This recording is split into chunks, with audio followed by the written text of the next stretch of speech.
برآمدہ تھا تو برآمدے کے اوپر بیٹھ کے وظائف کرتے تھے اور پھر اشراق کی نماز تک وہاں بیٹھتے اور پھر تشریف لے جاتے. گرمی کی شدت تھی تو حضرت فرائض کی ادائیگی کے بعد وہاں چلے گئے تو نمازیوں نے آپس سے مشورہ کیا کہ یار حضرت کو عرض کریں کہ بارش کے لیے دعا کی جائے. تو حضرت جا کے وہاں اپنے وظائف میں لگ گئے.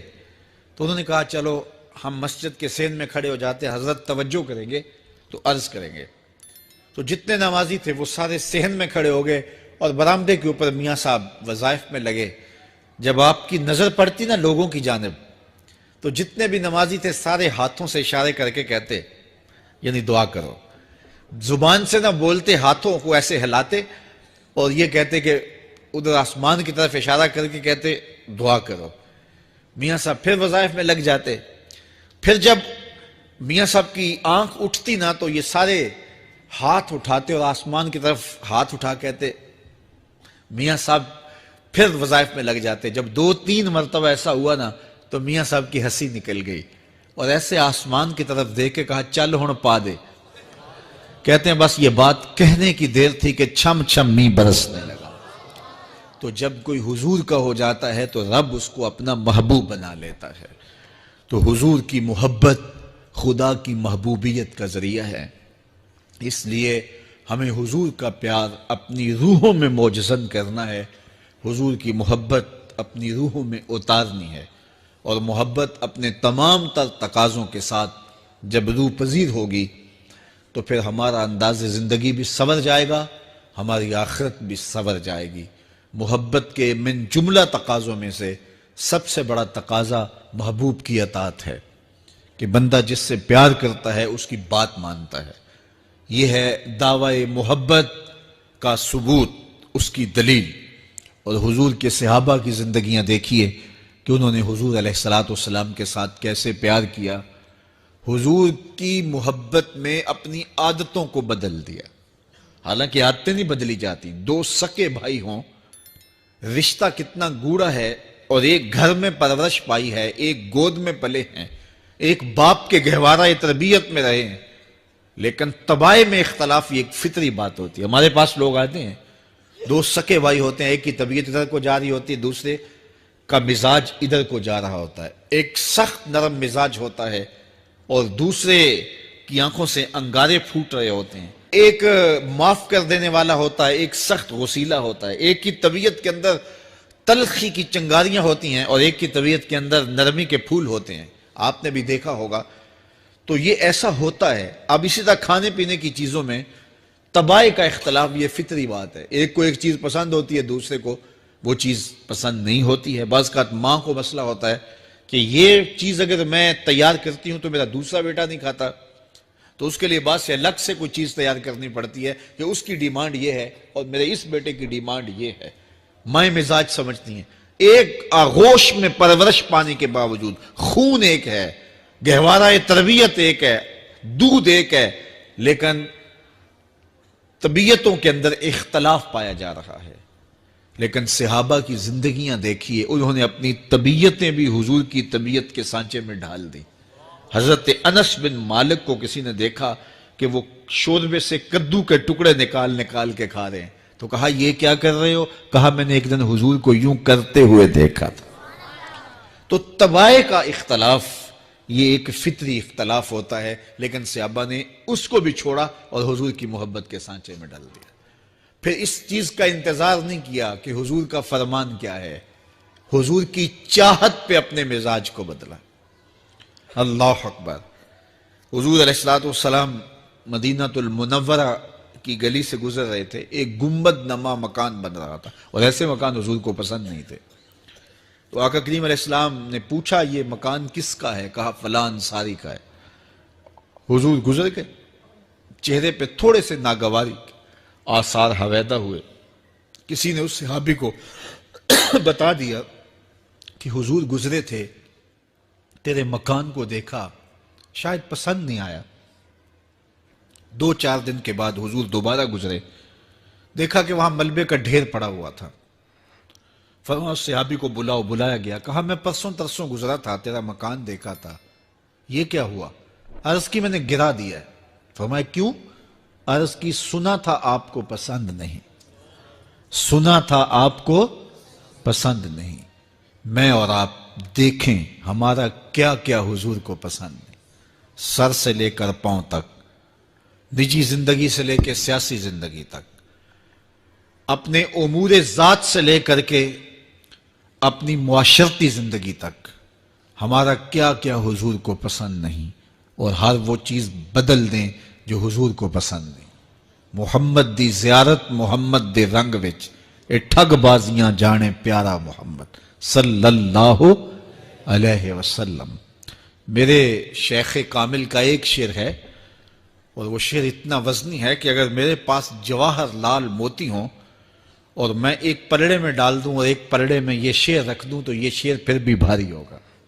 یاری لا تو پاک نبی سنگ، اے پر پوری یاری، پھر درود قبول ہے تیرا لکھ نہ لوں ایک واری۔ 1.25 مرتبہ درود پڑھنا ایک طرف، اور ایک دفعہ حضور کی ذات پہ درود پڑھنا، ان کی محبت کے سانچے میں یوں ڈھل کر کے جو وہ کہتے ہیں وہ میری زندگی کا عمل ہے، یہ اس سے وزنی ہے، یہ اس سے بھاری ہے۔ تو حضور کی محبت، حضور کے ایک صحابی تھے، وہ حضور کو ملنے آئے، اور آئے تھے بحرین سے۔ اچھا، انہوں نے حضور کو سلام کیا تو حضور نے رخ پھیر لیا، ناراضگی کا اظہار کیا، تو وہ سمجھے کہ شاید حضور نے ایسے ہی رخ پھیرا، تو جدھر حضور نے رخ پھیرا وہ ادھر جا کے سلام کرتے ہیں، تو حضور نے پھر رخ پھیر لیا، سمجھ گئے کہ حضور ناراض ہیں۔ اب انہیں سمجھ یہ نہیں آ رہی تھی کہ ناراضگی کا سبب کیا ہے۔ وہ اصحاب رسول سے پوچھنے لگے کہ حضور مجھ سے ناراض لگتے ہیں، آپ میں سے کوئی بتا سکتا ہے کہ حضور کیوں ناراض ہیں؟ اللہ اکبر! آج تو کوئی بڑا باپ ہو، مرشد ہو، استاد ہو، ناراض ہو جائے اور شاگرد کو ناراضگی کی وجہ معلوم نہ ہو تو وہ الٹا ناراض آگے سے ہو جاتا ہے کہ میں نے جرم کیوں کیا ہے کہ استاد کا مزاج بگڑ گیا ہے۔ اللہ اکبر! لیکن ذرا دیکھیے، رنگ دیکھیے محبت کے، وہ صحابہ سے پوچھتا پھرتا ہے کہ حضور مجھ سے ناراض ہیں، مجھے بتائیے کہ کیا سبب ہوا؟ تو انہوں نے کہا کہ یہ تیرے ہاتھ میں جو سونے کی انگوٹھی ہے، اس سے حضور ناراض ہیں، کیونکہ حضور اس کو منع کر چکے ہیں۔ امت کے لیے سونا چاندی حضور نے امت کے مردوں کے لیے منع فرما دیا، صرف 4.5 ماشے سے کچھ کم کی انگوٹھی چاندی کی، اور وہ بھی عدد میں 1 ہو، شریعت نے جائز رکھی ہے۔ اگر 2 ماشے کی 2 ہوں گی تو پھر بھی جائز نہیں۔ عورت کو جائز ہیں 10 انگوٹھیاں پہنے، سونے کی پہنے، چاندی کی پہنے، یہ اس کا زیور ہے۔ مرد کو زیور کی ضرورت نہیں ہے، زینت کی ضرورت نہیں ہے، لہذا مرد کے لیے 1 انگوٹھی رکھی گئی ہے، وہ بھی اس لیے کہ اگر وہ کہیں مشکل میں ہو تو اس کو بیچ کر کے 2 وقت کا کھانا لے سکے۔ باقی اس کے لیے انگوٹھی 4.5 ماشے سے کم کا چاندی یا سونا 1 ماشا ہی کیوں نہ ہو، اس کے لیے جائز نہیں ہے۔ تو اس نے سونے کی انگوٹھی پہن رکھی تھی، لیکن اسے حرمت کا پتہ نہیں تھا، تو اس نے کہا کہ حضور مجھ سے کیوں ناراض ہیں؟ تو صحابہ نے کہا شاید یہ اس انگوٹھی کی وجہ سے ناراض ہیں۔ تو اس نے یہ نہیں کہا کہ مجھے تو پتہ ہی نہیں تھا، میرا کیا قصور؟ خیر، اس نے انگوٹھی اتار کے حضور کو پیش کرتے کہا حضور آپ اس وجہ سے ناراض ہیں؟ حضور نے انگوٹھی پکڑی اور ایسے پھینک دی، ناراضگی کی وجہ ختم ہو گئی، وہ بیٹھ گیا، بات شروع ہو گئی۔